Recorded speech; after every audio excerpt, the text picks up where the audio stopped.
Leadership is a tough gig, but hiring the right leader can also be a tough gig. Back in 2017, Uber had a problem. Leader and founder Travis Kalanick was a growth at all costs kind of guy, and hey, that helped Uber become a global ride-sharing giant. But it also led to a series of scandals, including a toxic workplace culture, allegations of sexual harassment, legal battles over driver classification, and regulatory issues around the world, even evading government regulations through a program known as Greyball. Investors pressured Kalanick to resign as the company began losing market share to competitors like Lyft. Dara Khosrowshahi, the CEO of Expedia, was hired to replace Kalanick. And while many saw the positive in that Khosrowshahi could begin to repair Uber's troubled image, there were also concerns he was too conservative, too corporate. He might stifle the innovative spirit that had driven Uber's growth. But Khosrowshahi got to work. He implemented new guidelines emphasizing respect, accountability, and ethical behavior within the company. He made significant changes to the leadership team itself. He worked to settle long-standing disputes. He introduced enhanced background checks for drivers, new safety features in the app, and made a commitment to reducing Uber's environmental impact. These steps helped rebuild trust with customers, drivers, and regulators. And he prepared Uber for its initial public offering, or IPO, which was a smashing success. Choosing the right leader is challenging and often controversial, but it takes strong leadership to select the right leader. As comms pros, it's often our job to sell the new leader both internally and externally. Today on Stories and Strategies, that's our job! Changing controversy into conversation, spinning skepticism into support, and transforming tension into trust.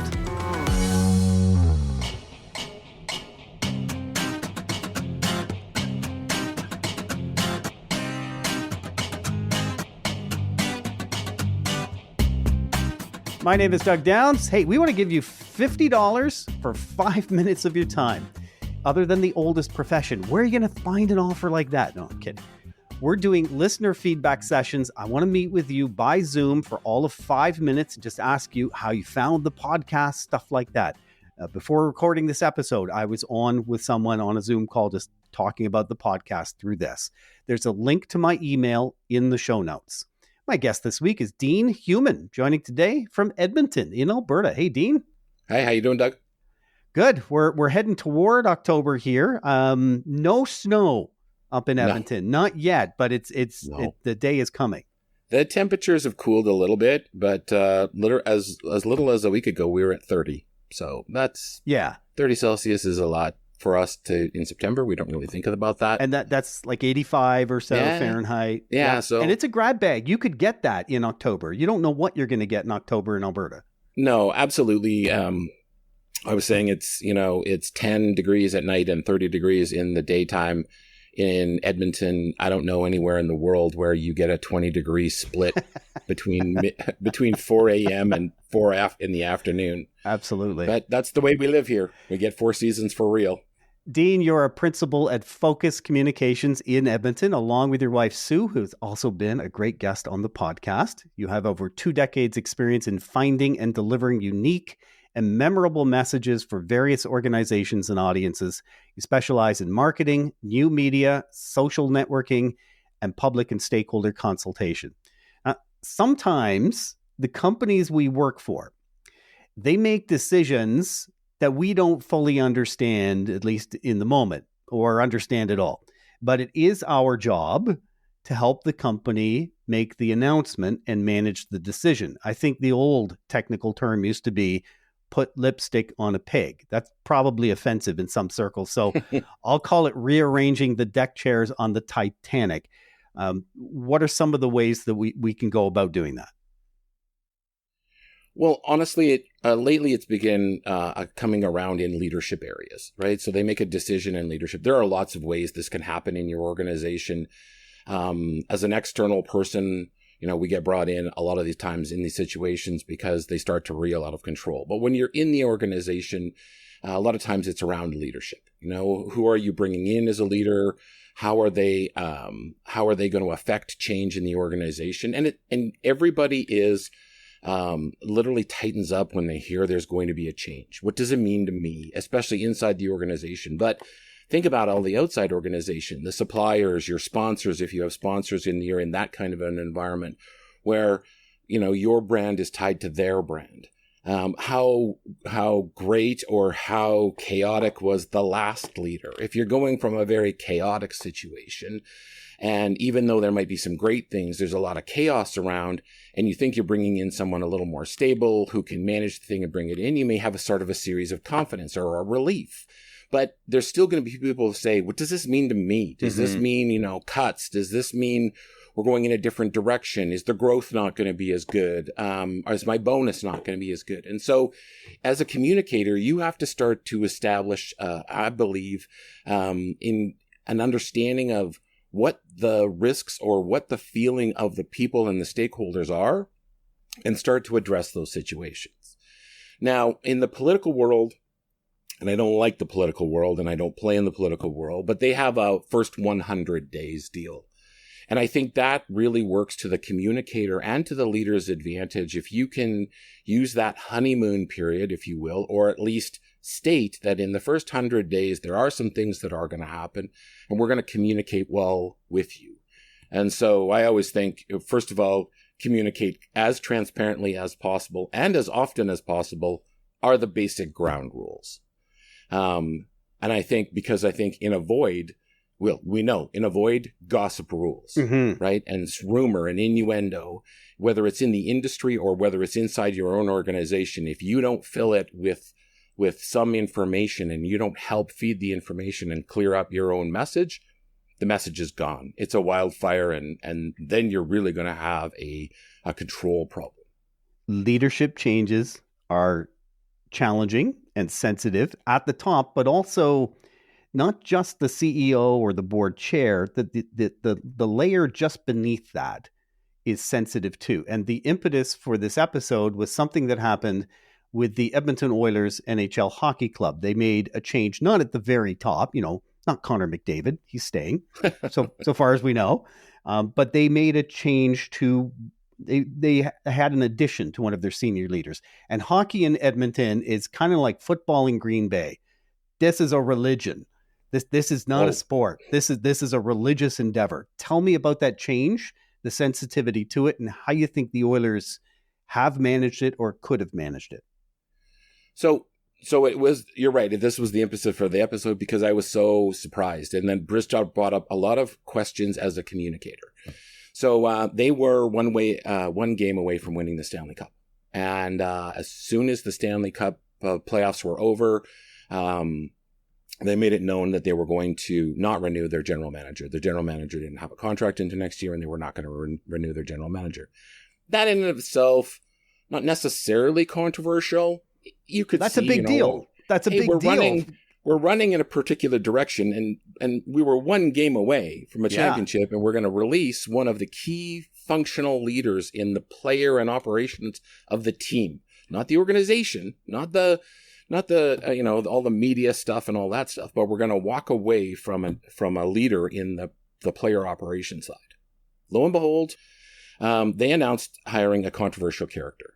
So his name is Stan Bowman. He used to be the general manager for the Chicago Blackhawks. He did not commit any crimes. However, there were things that were happening in his organization that he knew about, that he did not that he did not convey in the proper way and deal with, organization over transparency and truth. He honestly ignored some things in a boys will be boys kind of culture, which has got to stop. 100%. 100%.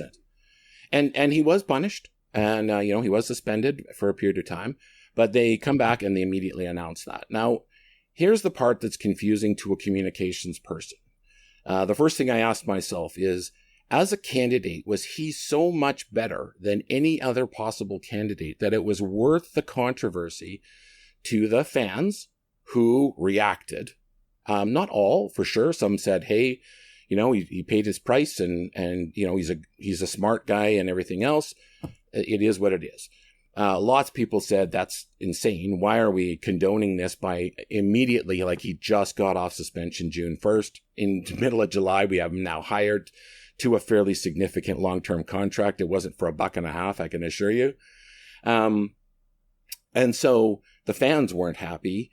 If you were an employee in the organization and you had been subject to this was an issue for you. The issue was around sexual assault and those kinds of things. If that was an issue to you, you didn't have any notice, and you certainly don't have any say, but you would definitely have some feelings about that. It certainly could, bring up emotions to a fairly significant level.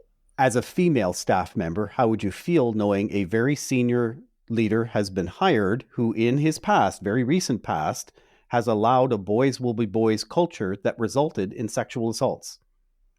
Correct. Right? Correct. How are you supposed to be comfortable in that workplace environment? And so as a communications person, you have to realize that the staff would have a comfort or discomfort level, right, for sure.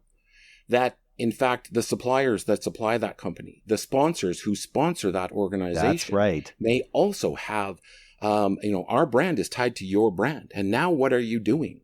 Why are you putting our brand in jeopardy? They also have they also have community ties. So they do a lot of, the Oilers have a community foundation. So they do a lot of charitable work, in the community. That obviously has there's some tie in name and brand as well. And that has some consequences. And so the first question is, why would you do this? Why would you invite that? Now, I'm going to be honest. They had a news conference. There was an acknowledgement of the controversy of hiring him. It wasn't in depth, but it said, basically we've learned our lesson and the proof will be in the pudding. And that was pretty much the end of the news conference. Mm-hmm. There was not a lot of open room for questions around that. It did not go into any depth, and they certainly haven't had any kind of in-person, sort of one-on-one conversations with even other media people to try and draw that out and maybe have a longer conversation.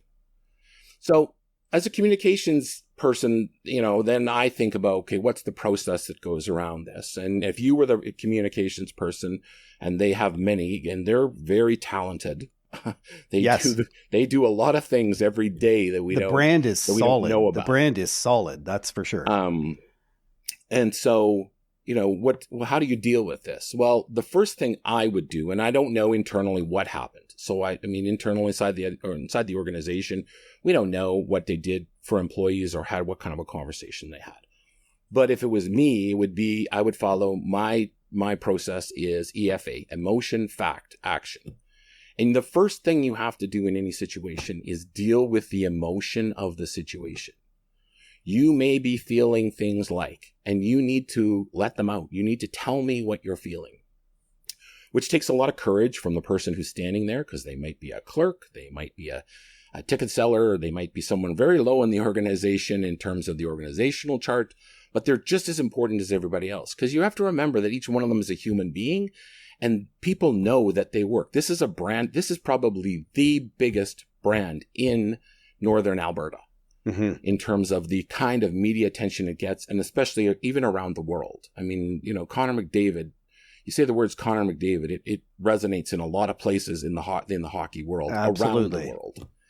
So, so they go home to their spouses and partners, and they have a barbecue, and their neighbors know they work there, and their friends know, and their friends may know they have a history.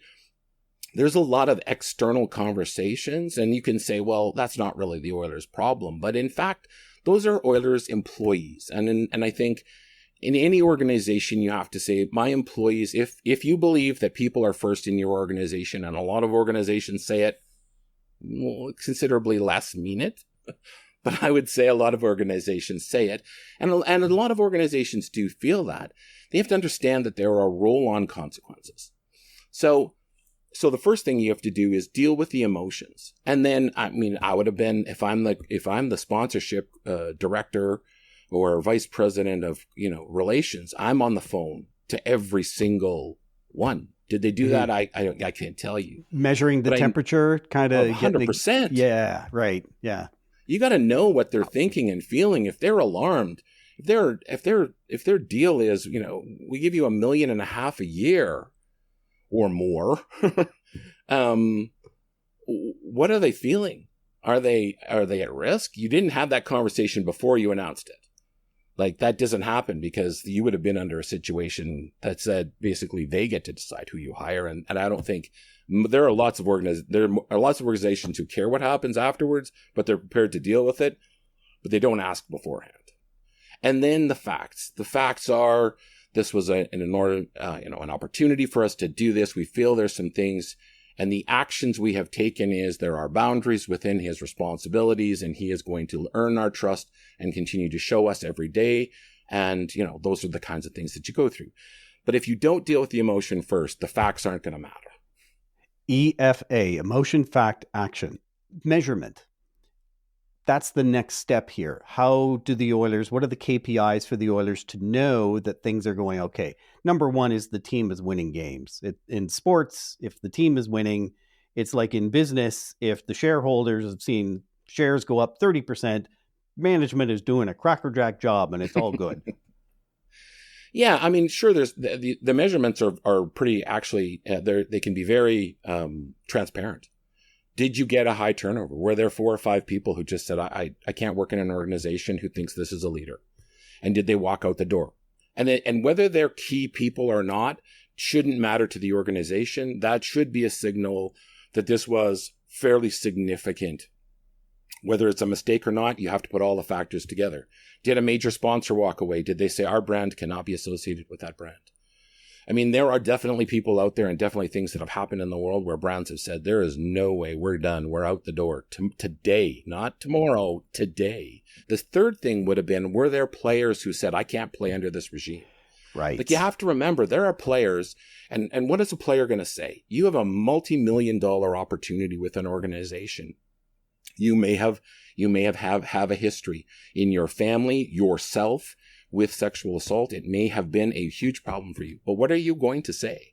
I'm not going to play for you. I'm not going to play for this organization. I mean, this organization is A, successful. B, they pay as good as anybody else. But you now have to negotiate your contracts with this individual. This is the person who holds the purse strings for the operations and contracts for all of those players. Love this. And in that perspective, the timing is good, because the team right now is winning and is a championship contender. So this is the point in time when stocks are up 30%, and there's a great chance that stocks will be up another 20% in the next year or two. So the timing that way is perfect, because that's such a weighty part of the measurement here. Yeah, I would actually counter that and say there's also that thing that says, if it ain't broke, why fix it? I get it when organizations are in absolute chaos in a critical situation, right? Why are you letting go of your CEO if stocks are up 30%? Right. I mean, if everything is, and it wasn't a decision like I'm going to retire. And I mentioned this yesterday when we had a quick chat. I was around working for, our agency was working for Ford of Canada in the Alan Mulally years. Alan Mulally is a person who came from Boeing. He went to Ford International, and literally it's a business case you can read all over the place. He literally borrowed against the brand, the circle, the little Ford decal, everything. He put every piece of property on the line to turn that company around. And he was an industry leader. He was without doubt tied to the brand, in fact, leading the brand through. He saved thousands and thousands and thousands of jobs, right down to the people putting cars together and those kinds of things, and rebuilt the brand. But one day, because he actually was a senior statesman, he just said, I got to retire. I'm done. I mean, rebuilding this corporation pretty much took the last bit of it out. I'm done. And so there you have a situation where you've certainly taken the company up to a better level. But he's beloved and he walks away. Now you have, how do you be that rebound CEO? What does the communications department say after you've had what's probably arguably one of the best leaders in the automotive industry in the last 25 years? How do you put that How do you reframe that for the next person that comes in? Man or woman, you're in a very, very vulnerable position when somebody who's very successful and is beloved walks away. Awesome. Dean, in our previous episode, our guest Akeem Anderson of H Advisors Abernathy left a question for you. Here it is. Well, the question that I would have for the next guest is to take a look into your crystal ball and think about what scares you the most about where we're headed on social media. There's been a lot of news coverage about bots. There's been a lot of, hammering about negative engagement. How responsible can we be with the misinformation campaigns happening in public policy and politics? But which of these things scares you the most? And is there a solve? Is there a way out? Thoughts? I think what scares me the most is that we're going to continue down the rabbit hole we're going down. Is that we are propagating through algorithms more and more emotion and anger and those kinds of things. It's turning people away, which is not necessarily a bad thing, because if I'm not sure that it's certainly not as valuable as it was in terms of an information source. But I think that more and more, if people get turned off from these things and you only listen to what you want to hear, I think it's going to start to bring down the ability for people to have critical thinking. And so my greatest fear is that something's not going to come along and we're going to continue down the road, because I think it's only escalating. I think money and power are behind these things, and they're going to continue to push the envelope as much as they possibly can. So my concern is it's going to go, and scares me, is it's going to go just faster and faster and faster. Amen. Amen. Dean, your turn. What question would you like to leave behind for our next guest? I have a question that I always have in my mind, and it comes from being around a lot of new media and social content and those kinds of things. And I always hear, hey, this Beyonce commercial was shot on an iPhone or a Pixel or a Galaxy or whatever your latest, greatest thing is. And I wonder that if it's not a bit of a disqualification of the quality. And here's my problem. It may have been shot on an iPhone, but the sound wasn't recorded. The voices aren't recorded. The sound is something that I believe brings credibility. And I want to know if anyone sort of has an opinion on what level of engagement you get by providing better sound and video, combining the right really sort of level of media, including those both components. Does it exponentially affect the quality of engagement and the amount of response that you get? Fantastic. I love that. Thanks so much. And thanks for your time today, Dean. It's great to get together. Thanks, Doug. If you'd like to send a message to my guest, Dean Heuman, we've got his contact information in the show notes. $50 for 5 minutes of your time. Send me an email to participate in our listener feedback sessions. The link is at the top of the show notes. Stories and Strategies is a co-production of JGR Communications and Stories and Strategies podcasts. If you like this episode, please leave a rating, possibly a review. That helps the algorithm. Thank you to our producer, Emily Page. And lastly, do us a favor, forward this episode to one friend. Thanks for listening.